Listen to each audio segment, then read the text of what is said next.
Welcome to another grooming video. Today I'm going to focus on kind of getting ready for the holidays. A lot of my videos are just kind of based on what I need to do with my dog as we go through weeks and months and seasons and that sort of thing. So the holidays are approaching. I have a couple events where people are going to be at my home.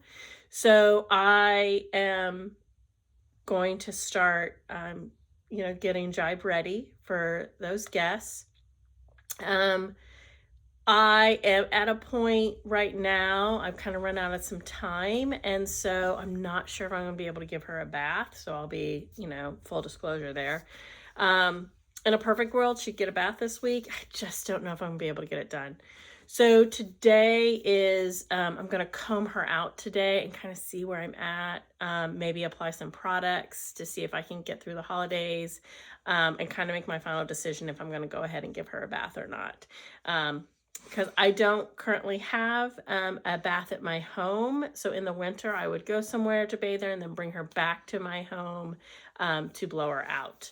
So first step, since I'm going to comb her out today and I want to do her entire body, she's going to be on the table for a little bit, not too long, is I am going to use a snuffle mat today. So whenever I'm going to do long grooming or dematting procedures or anything like that, if I feel like she's going to be on the table for a bit and she can be snuffling, I'm not doing anything like scissoring, anything accurate, I will do a snuffle mat. Or you can do a licky mat or something like that. So I have some of my treats. I use like a kibble because I'm going to probably give her, quite a bit of food. I'm going to use something that's more low value. It's not completely, nothing's low value to her, but so I'm going to use a kibble type product or a freeze dried product, or something like that. So the first thing you do when you're getting ready to do something like this is I'm going to fill my snuffle mat before I let my dog on the table. So I'm not going to have my dog on the table and be doing this because she just gets too excited. So I'm going to prep her snuffle mat before I put her on the table, okay? So that's what I'm going to do first, is do that. I'm just going to fill my snuffle mat, all right? Okay, her snuffle mat is pretty loaded pretty good. I will keep extra treats because what will happen is as I'm brushing her, if she runs out of treats in her snuffle mat, if she runs out of treats and I need to fill her snuffle mat, then I'll just take some treats and I'll just put them in her snuffle mat quickly just so she can keep snuffling. And then the other thing I wanted to showcase is what comb I'm going to use. I'm actually going to use a livestock blunt comb. And I'll put a link to a comb like this in the description. But so this is a livestock blunt comb. I believe they use it on cattle. So for a double coated breed, this is a great comb to do an entire body comb out. It's nice because there's some spacing in between the teeth. So it's not too easy and it's not too hard. You can get your undercoat out, but you don't struggle. So it saves your hands and your wrists a little bit, okay? All right, so that's the tool I'm gonna use for my first round, and to see where I'm at. There you go. When you're combing your double-coated breed, you want to make sure that you get all the way into the coat, okay? You're going to lift the coat up. So, decide on an area you're gonna work on. So I'm gonna work on the shoulder first. Decide which area, pull your hair up, and then comb down. And then this is how you can really get all that undercoat out and make sure that you are getting everything out, all right? My girl was spayed this summer, so she's starting to get her spay coat. So she's a very different coat than before she was spayed. So it is a little harder to maintain. It's not impossible. So yeah, so you're just going to flip your hair up and then comb it down to get all, I like to get all that undercoat out, especially now that I'm not showing her, because it's just, she's now a performance dog and it's just going to be easier to maintain if I can get all the hair out. All right. So, that's how I'm working on it. And then I'll have a trash can and I'll just take my hair out and throw it away. What's nice about the comb is even if you don't have time to, you know, really get everything out, using this comb just to regularly comb, if you can't get all the underneath, pushing the hair back and being really detailed, I get a ton of hair out by even just using the comb directly, right? Like, because again, I'm really here to the butt. There's always a lot on the butt. I'm really here to encourage everybody to start somewhere. We're not going perfection. I really want the message to get across that something is better than nothing.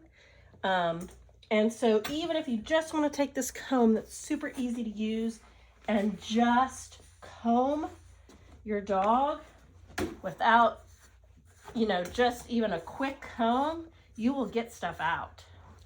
So, and then what I do is when I find an area that I can tell there's a lot of undercoat, then I start really going in deep. You know, I start pushing that hair back and seeing if I can get all of it out. So then I go a little more detailed. So, and she's got a lot of hair that needs to come out. And you know, the advantage, if you do keep up with it, is you will have less hair to vacuum in your home. So that's always a great advantage. So she's gone through some of her snuffle mat treats, or all of them. And so I'm gonna just start burying a little more in here. I'm gonna work on her rear a little bit. So there's usually a lot of hair back in this region that will have a lot of undercoat. It gets dirty. So I'm gonna spend a little time here because I would like to see if I can get all this undercoat out. And I've actually worked on this the other day and there's still more in here. So this is my second round on her butt because her butt's been a little bit of an issue. And it's pretty dirty. So I'm just gonna go back and really see if I can get all this hair out. See, so much hair. And Jibe uses a climb to go up on her grooming table because I have a tall grooming table. And so I'll just, I want to get really on top of this area so I can work on it. So I'll just stand on her climb. It's the advantage of using a climb. I don't have a tricked out grooming space like some people. So I just do with what I have.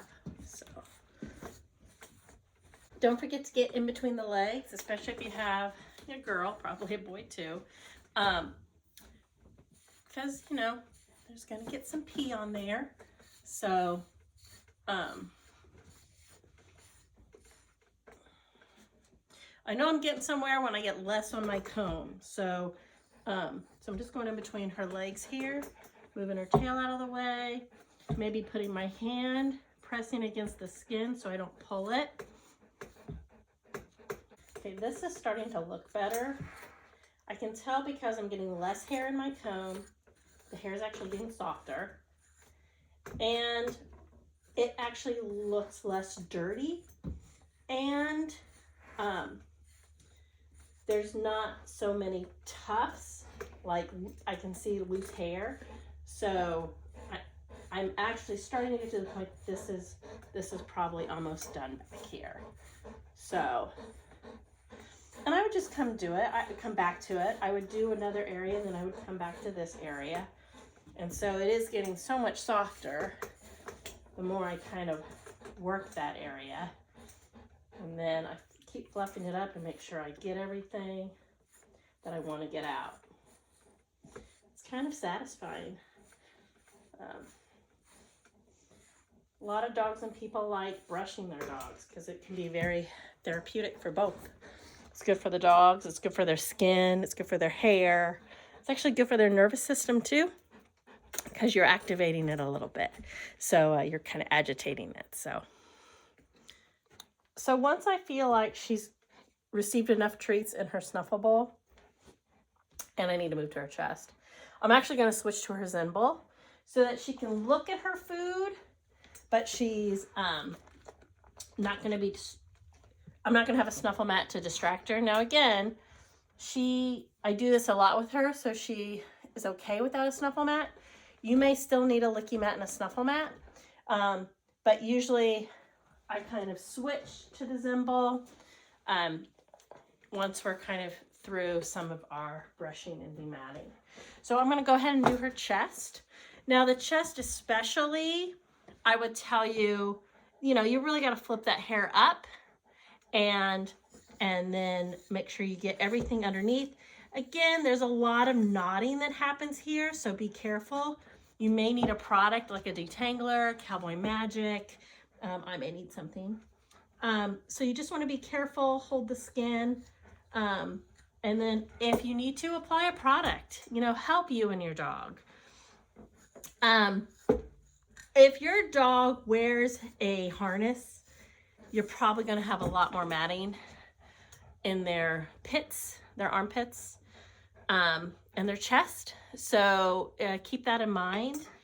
If that's the case, again, use a product in those areas that produce a lot of mats to be kind to your dog, okay? So then I'm just going to move up the chest. I have to do more detail, but I'm just trying to get some of the loose knots out. And then she doesn't mind me. She doesn't mind her hand in her face or chin because again, I've trained that. So she is totally fine with me moving her head around. So again, your dog may not like that and you may have to train that. So I'm going to give her some treats because she was a good girl there. Again, I'm just going to work through this section like I did all the others. Just get more and more detailed as I move the comb through it until it's soft. I don't see any hair. I don't feel any mats. Then I know that section's done. I want to talk about the furnishings a little bit. One of the best things you can do to keep your furnishings easy to maintain. A professional handler gave me this great advice, and I didn't do this with my other Newfoundlands, and I can tell the difference between Jibe's furnishings and their furnishings when I was combing them out, is when you do bathe your dog, use a ton of conditioner on your dog's furnishings. And then just, rinse it out. But it definitely has helped Jibe's furnishings. I'm able to maintain them easier. And you can use like people conditioner, like a really nice, shea butter or something with argan oil or whatever. It doesn't have to be anything special, but I would just use a lot of conditioner after you bathe your dog on your dog's furnishings. Let it sit and then rinse it out. So what I'm going to do is when I comb her furnishings, I'm holding her leg out. Again, she's used to all this type of handling. You train it beforehand, and I'm holding her leg and I'm just brushing. This is from her spay. I'm just brushing her furnishings down. So I'm holding the leg up pretty hard, and then I'm brushing the furnishings down. But they're pretty easy to brush because they've had conditioner put into them a lot. I keep them conditioned so that they're easy to comb out. All right. So that is my thoughts around combing out your dog's furnishings. The other hint I would like to give you, if when you're working on your dog's furnishings in the front, Again, if you have a dog that wears a life jacket or harness or anything like that, or coat, usually in between your dog's legs is going to get pretty matted. And it's hard to get to that area. So when you're doing your furnishings and your dog leg is up, you can get to the bottom of your dog's chest to get that combed out. So keep the elbow in so you don't hurt your dog, you know. I got to work on a knot right there. So I'm just going to put her leg down. I isolated the knot, and then I'm going to use my fingers against her skin so her skin doesn't pull, so that I can work on that knot a little bit. Okay, so Paul, you're doing great. This allows you to get in here where harnesses, life jackets, and that sort of thing rub usually. Okay. So once I've done my entire body comb out,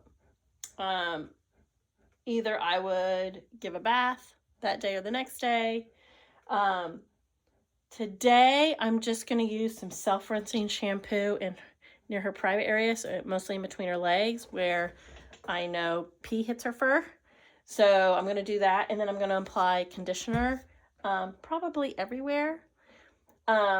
Just let the conditioner sit, and then comb and brush her out one more time, and then determine if I'm going to give her a bath. So again, you may not have all those steps. I'm trying to save a little time. If I don't have to give her a bath, maybe this week, or maybe do it next week. I probably have a little more time next week, but not much this week. So, all right. So that's what I'm going to do. Apply some self-rinse in her really dirty areas, and throw some conditioner on her, and then either tomorrow or the next day I'm going to brush her out and comb her out again. All right. I hope this helps you guys, and you have a wonderful holiday season. And remember, just do a little bit at a time. Don't try to do it all in one day. All right. All right. Have a good day. Happy grooming.